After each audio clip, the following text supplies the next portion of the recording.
একটি সাধারণ মধ্যবিত্ত পরিবারের কাছে সবচেয়ে মূল্যবান সম্পত্তি কোনটি? তাদের জমিজমা, সঞ্চয়, নাকি ছোট্ট মাথার ওপরের ছাদটি? সত্যিটা হলো, মধ্যবিত্তের সবচেয়ে বড় সম্বল হলো তার সন্তানের ভবিষ্যৎ, একটি চাকরি, একটি ভালো কলেজে ভর্তি। এই একটিমাত্র স্বপ্নকে কেন্দ্র করেই আবর্তিত হয় বাবা মায়ের পুরো জীবন।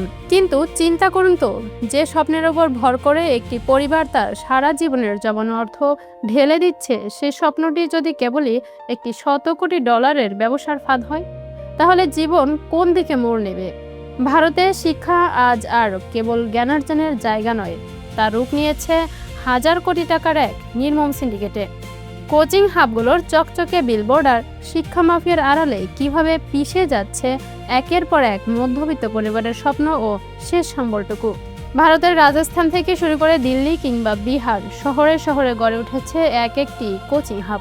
বিলবোর্ডে ঝুলছে সফল শিক্ষার্থীদের হাসি মুখের ছবি, আর সেই ছবি দেখে প্রতি বছর হাজার হাজার মধ্যবিত্ত বাবা মা নিজেদের সন্তানকে পাঠিয়ে দিচ্ছেন এই শহরগুলোতে।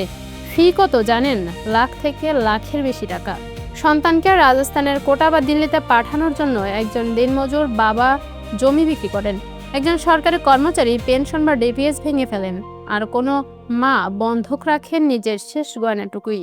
কারণ একটাই, আমার সন্তান যেন আমাদের মতো কষ্টে না থাকে। কিন্তু এই কোটি কোটি টাকার ব্যবসায় শিক্ষার্থীদের দেখা হয় মানুষ হিসেবে নয়, কেবল একটি রোল নম্বর বা গ্রাহক হিসেবে।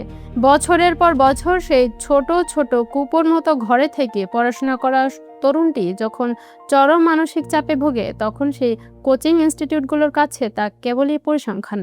সমস্যাটা শুধু কোচিং ফি দিয়ে শেষ হলে হতো।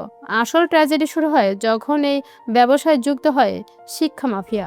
কোচিং সেন্টার, সরকারি পরীক্ষক আর দালাল চক্রের এক অশুভ আতাত আজ গোটা শিক্ষা ব্যবস্থাকে গ্রাস করেছে। যে পরীক্ষার্থী দিন রাত পড়াশোনা করছে, সে জানেই না যে তার সিটটি ইতিমধ্যে কোটি টাকার বিনিময়ে বিক্রি হয়ে গেছে কোনো ধনী সন্তানের কাছে। প্রশ্ন ফাঁসের মতো ঘটনাগুলো কি হঠাৎ করে ঘটে? না, এটি একটি অত্যন্ত পরিকল্পিত চক্র। প্রশ্ন ফাঁসের পর যখন পরীক্ষা বাতিল করা হয়, তখন কোচিং হাবগুলোর ব্যবসা কিন্তু বন্ধ হয় না, বরং তারা আরও 1 বছরের কোর্স বিক্রি করার সুযোগ পায়। অর্থাৎ পরীক্ষা ভেস্তে গেলে লোকসান শুধুই সেই মধ্যবিত্ত পরিবারের, আর লাভ সেই কোচিং মাফিয়া ও দালালদের।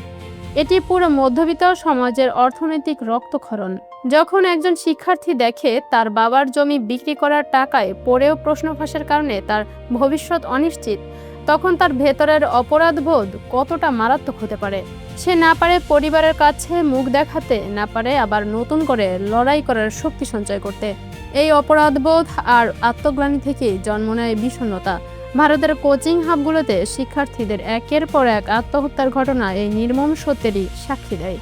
একটি মধ্যবিত্ত পরিবার যখন সন্তানকে হারায়, তারা শুধু একজন মানুষকে হারায় না, তারা হারায় তাদের বেঁচে থাকার শেষ কারণটুকু। অথচ এই মাফিয়া চক্রদের কোনো সাজা হয় না। তারা নতুন শিক্ষাবর্ষে নতুন বিলবোর্ড টানিয়ে আবার শুরু করে ব্যবসার নতুন ফাঁদ।